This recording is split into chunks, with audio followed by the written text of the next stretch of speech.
सबको जय मसीह की। प्रयो आज हम परमेश्वर के वचन से सीखेंगे और यीशु मसीह का आने का पर्पस, उसमें से एक मेन पर्पस है हमें जीवन देने के लिए, अबंडन लाइफ, समृद्धि के साथ अनुग्रहमय जीवन, जो जोए शब्द बोलते हैं इसको यूनानी भाषा में। वो जो हमारे पास था ही नहीं, तो प्रभु ने हमें देने के लिए आया 2000 साल पहले, जो इज़राइल देश में बेथलेहम में पैदा हुआ, यरूशलेम में मारा गया। महज 10 किलोमीटर की दूरी है ये बेथलेहम और यरूशलेम के बीच में। तो यीशु का आने का पर्पस या मकसद अगर हम वचन से चेक करेंगे, कि हम सोचते हैं कि यीशु क्रूस पर मरने के लिए आया, वो मेन पर्पस नहीं है। वो जो मेन पर्पस के अंतर्गत आता है, उसको मेन पर्पस ये है कि हमें उनके साथ रखने के लिए, उनके अंदर जो जीवन है हमें देने के लिए। यूहन्ना 10:10 में लिखा है कि मैं तुम्हें जीवन देने, बहुत आयत की जीवन देने के लिए आया हूँ। चोर केवल चोरी करने और घात करने और नष्ट करने को आता है। दोनों के पर्पस है। शैतान का आने का पर्पस, शैतान आया था करीबन 6000 साल पहले एदन वाटिका में आकर। शैतान जो है अपनी चालाकी से आदम हव्वा दोनों को बेवकूफ़ बनाया, या उनके पास जो अधिकार प्रभु ने दिया था वो सब चुरा लिया, और फिर उसका पर्पस डेवलप होकर ये जीवन चुराना जो परमेश्वर ने दिया था, और आत्मिक जीवन जो प्रभु के साथ जो संपर्क था, और उसको उसने डिस्टर्ब कर लिया पूरा। तो प्रभु ने उनको कहा था कि जिस दिन तू ये फल खाएगा उस दिन तू मारा जाएगा, मर जाएगा। तो लोग जब देखते हैं, उत्पत्ति की पुस्तक पढ़ते हैं 3 अध्याय में, वो लोग फल खाते हैं लेकिन मरे नहीं, उसकी कोई डेड बॉडी नहीं था। प्रभु ने क्या बोला था, उस दिन आत्मिक रूप से मरेंगे, यानी प्रभु के साथ जो स्पिरिचुअल कॉन्टैक्ट है, वो डायरेक्ट कनेक्शन था, वो टूट गया उस दिन से। उसकी आदम हव्वा की आत्मा की मृत्यु हो गई। उसके बाद जितने भी इंसान या बच्चे जो भी पैदा होता है, वो सब स्पिरिचुअली मरा हुआ है। जैसे एक उदाहरण के तौर पे कहा जाए तो मोबाइल है आपके पास, उसमें सिम कार्ड है कोई भी कंपनी का, एयरटेल का, किसी का भी हो सकता है किसी कारण से वो डिस्कनेक्ट हो गया। सिम है उसमें, नंबर है उसमें, सब में, लेकिन वो कंपनी वालों ने सिम को बंद कर दिया, और जब वो बंद किया तो उससे कॉल नहीं कर सकता। उसका जो मकसद है, जो कांटेक्ट करना, संपर्क में बने रहने का, वो मकसद हो ही नहीं पाता, है ना। तो इसी प्रकार मनुष्य तो है, ये मोबाइल जिंदा है और उसमें बच्चे खेलते हैं, कुछ न कुछ तो देखते रहते हैं, लेकिन उसमें से जो जीवन है, उनका मेन पर्पस था, वो खत्म हो गया। इसी प्रकार मनुष्य में आत्मा है लेकिन मरा पड़ा है, परमेश्वर के साथ संपर्क खत्म हो गया।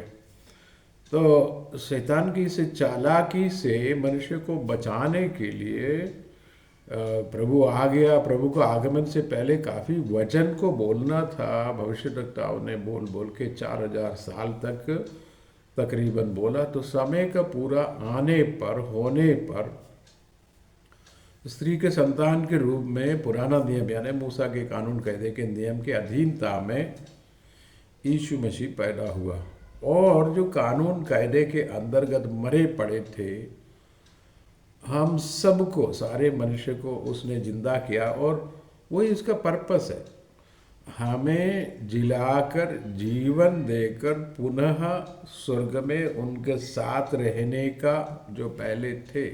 या प्रभु खुद ही कहते हैं कि हे पिता, जो पहले आपके साथ मेरा जो रहन सहन, जो मेरा महत्व था, उसी में वापस लाना करके प्रभु यूहन्ना 14, 15, 16 अध्याय में एक आखिरी प्रार्थना है, और एक प्रवचन और प्रार्थना सब है उसमें पिता से वो मांगते हैं।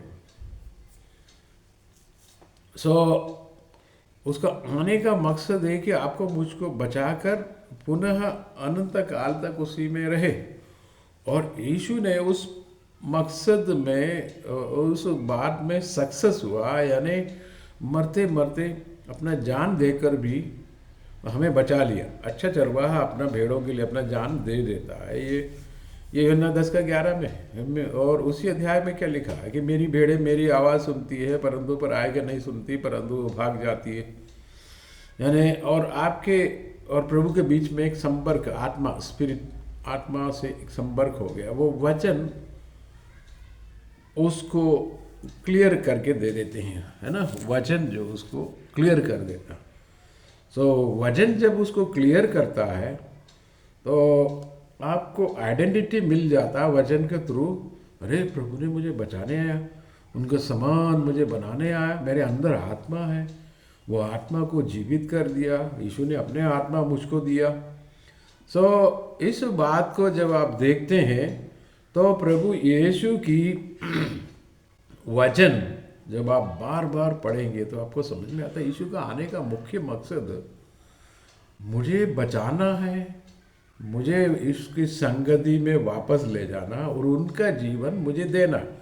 उस मकसद ऐसे तो नहीं होता क्योंकि शैतान बीच में आ जाता है और मनुष्य शैतान के पीछे भाग जाता है, ये सारी बातें। तो मनुष्य की पाप बीच में खड़ी है, तो पाप को दूर करने के लिए प्रभु को अपना जान देना पड़ा, क्योंकि हमारे पापों के लिए उसने जान दिया। और ये भेड़, ये चरवाहा, अच्छा चरवाहा 23 भजन गीत में है, वो लिखा है, यहो मेरा चरवाहा मुझे कोई घटी नहीं है, वह मुझे हरी हरी चराइयों में ले चलता है। तो नया नियम में आकर के यीशु बता रहा है कि वो चरवाहा मैं हूँ। तो हमें समझ में आता है यीशु मसीह चरवाहा, हम भेड़ के समान उनके पीछे चलते हैं। सो उसका मेन मकसद है कि मृत्यु की जो तराई से, घोर अंधकार की तराई से बचा करके हमको उनका संग शांत जल के पास ले चलना, उनकी आत्मा हमारे अंदर डालना, वो जीवन देना। जो एदन वाटिका में नुकसान हुआ था उसकी भरपाई कर रहा और पहले से बेहतर स्थिति में जो लाना, यीशु ने उस मकसद को पूरा किया। उसका फर्स्ट पार्ट पूरा हो गया तो मरते मरते यीशु ये भी कह रहा है कि हाँ फिनिश्ड, मैंने उस काम को पूरा कर दिया है, मैंने कर दिया। उसका सेकंड पार्ट में ये आता है कि हमारी जिम्मेदारी उसको रिसीव करना, विश्वास करना। विश्वास के बिना प्रभु से कोई लेन देन तो होता ही नहीं है। और इब्रानी 11 में भी उसके 6 में साफ लिखा, और उसको पहला आयत में भी लिखा और 6 में लिखा है कि परमेश्वर को ढूंढने वालों को यह बात मालूमात होना चाहिए कि उसके खोजने वालों को वो प्रतिफल देता है भाई। तो प्रभु की खोजियों को किसी भली वस्तु की घटी नहीं है, भजन गीत में और भी लिखा। तो यीशु मसीह हमें ढूंढने आया तो और हमको वचन दिया, तो हम इस बात को समझ के उसके पीछे पीछे चलने का उस प्रोसेस है। तो उसमें प्रभु हमको जीवन देता है। तो वैसे भी जनरली देखा जाए तो मनुष्य का माइंड कई बार बहुत ख़राब स्थिति में चला जाता है, नेगेटिव बहुत है, क्योंकि हम तो पैदा हुआ इस संसार में पापी मनुष्य के रूप में। जो भी हो, आप लोग पवित्र अगर है तो भी मनुष्य में तो पाप रहते ही है। तो यीशु मसीह के लहू फिर हमको साफ करता है, ये विश्वास के द्वारा। तो फिर विश्वास से हम पवित्र हो जाता। और उसमें आपका माइंड या मनुष्य का माइंड कई बार बहुत नेगेटिव हो जाता है कि माइंड को बचा कर रखना उद्धार का सेकंड सेशन है। पहले यीशु ने बचा लिया, हमने यीशु को ग्रहण किया, वो पहला सेक्शन है। सेकंड सेक्शन में क्या आता, ये उद्धार दिया हुआ उद्धार को माइंड में उस बात को समझ के यीशु को धन्यवाद दे के उसको बना कर रखना, कंटिन्यू करना। माइंड बहुत नेगेटिव हो जाता है, इमोशनली हो जाता है, इससे उससे दुनिया की झंझटों में झमेले में पड़कर बहुत नेगेटिव हो जाता। तो प्रतिदिन उसको पॉजिटिव करके अनुग्रह में ले चलना आपका काम है। प्रभु उसमें ज़रूर मदद करता है। उसी के लिए तो यीशु नासरी ने पवित्र आत्मा को भेजा। तो ये कहा कि मैं जाता हूँ, मैं तुम्हारे लिए एक सहायक, एडवोकेट, एक वकील को भेजता हूँ। वो हर तरफ हमारा, हर समय, हर जगह हमारा मदद करता है, आपके मेरे। सो यीशु की आत्मा जब बहुत मदद करता है तो आप उस मदद को लेना, तो उसकी ओर ध्यान लगा कर रखना बहुत ज़रूरी है। ये वचन के बगैर तो ये होता नहीं है। वो मैंने बहुत वचन मैंने याद किया तो उससे तो वो एक केवल एक एक से पहला पोर्शन ही होता है, वो मनन करते रहना, उसी में कंटिन्यू रहना। तो यीशु कह रहा है मैं तुम्हें जीवन देने आया, तो अपन को विश्वास करना है कि मेरे को आपको विश्वास करना है, वो मेरे को जीवन देने आया अगर बता रहा है तो ये बात तो सही है उसने जो, क्योंकि यीशु झूठ तो नहीं बोलता है, वो सत्य है, इज़ द ट्रूथ। मैं सच्चा सच्चा व्यक्ति वो है और वो सत्य है। और यीशु को हटाकर कोई सत्य नहीं, एग्जिस्टेंस नहीं है, कोई कोई सत्य नहीं है, जो परमानेंट कोई चीज़ नहीं है। परमानेंटली कोई सत्य हो तो वो यीशु है, मतलब यीशु के वचन है।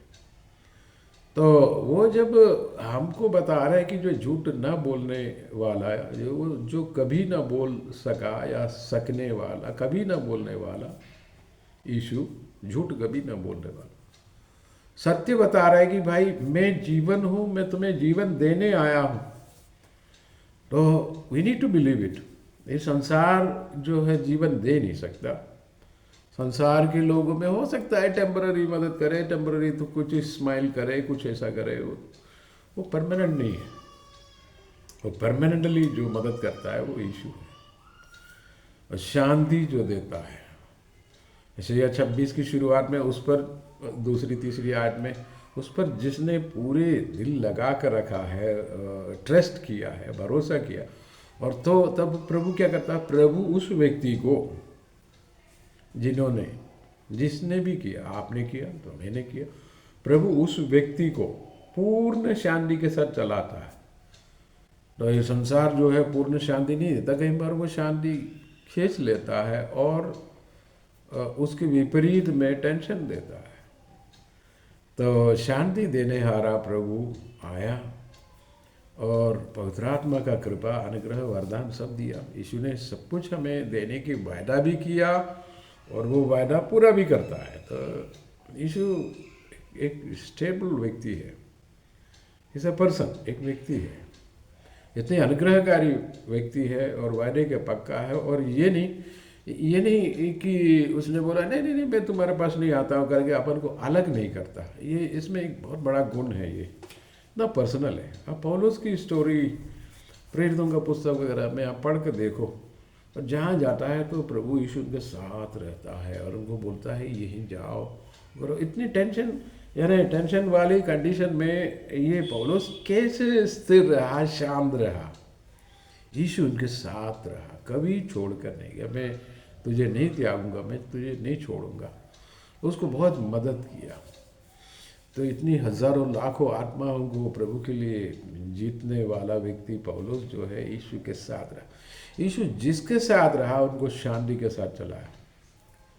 ये भाग्य, सौभाग्य आपको भी दिया जा रहा, मुझे भी दिया गया।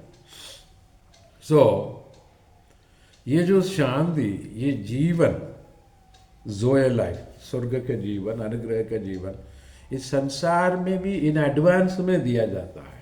इन संसार और स्वर्ग का डिफरेंस ये है कि हमें यहाँ मट्टी के शरीर में रहना पड़ता है, स्वर्ग में हमारे लिए अलग शरीर दिया जाता है, और यहाँ की दुष्ट आत्मा की और दुष्ट मनुष्यों के बीच में।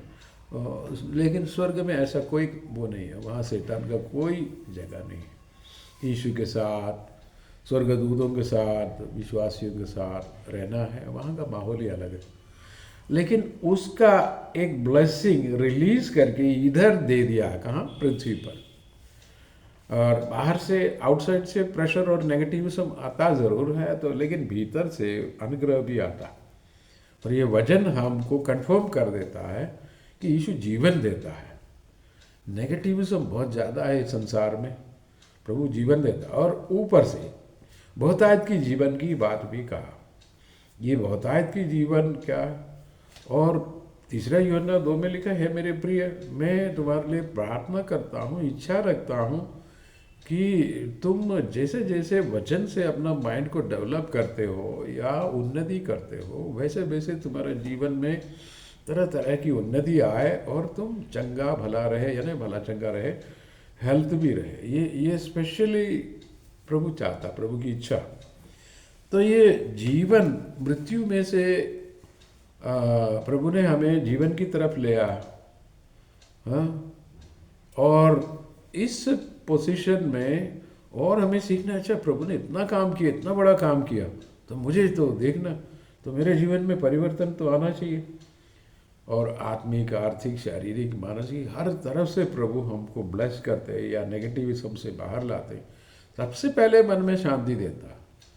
सो आओ हम प्रभु को धन्यवाद करें, उसकी उपकारों के लिए स्तुति करें और वचन से सीखें कि इतना बड़ा जीवन दिया, मुझे पता ही नहीं चला, ऐसा ना हो। Always receive the blessing. Yeshu Masih की जो अनुग्रह को जब वो देने आया है इस पृथ्वी पर, तो लेट अस रिसीव, आओ हम उसको स्वीकार करें, एक्सेप्ट करें, ले, ठीक है।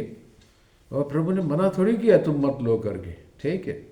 आओ हम रिसीव करें। उसके लिए हमें कुछ नहीं करना कि इधर दौड़ो, कोई एप्लीकेशन दे दो, कोई इतना सर्टिफिकेट बनाओ, ये नहीं कुछ। डायरेक्टली प्रार्थना में, वचन में रिसीव करो, विश्वास, यस, जस्ट रिसीव। उसके साथ हीलिंग है, उसके साथ ब्लेसिंग है, उसके साथ मन की शांति स्पेशली है, और जो हमारा प्रोविज़न है, जो भी जीने का, जो भी वस्तुओं की लेन देन, वो सब प्रभु करता है।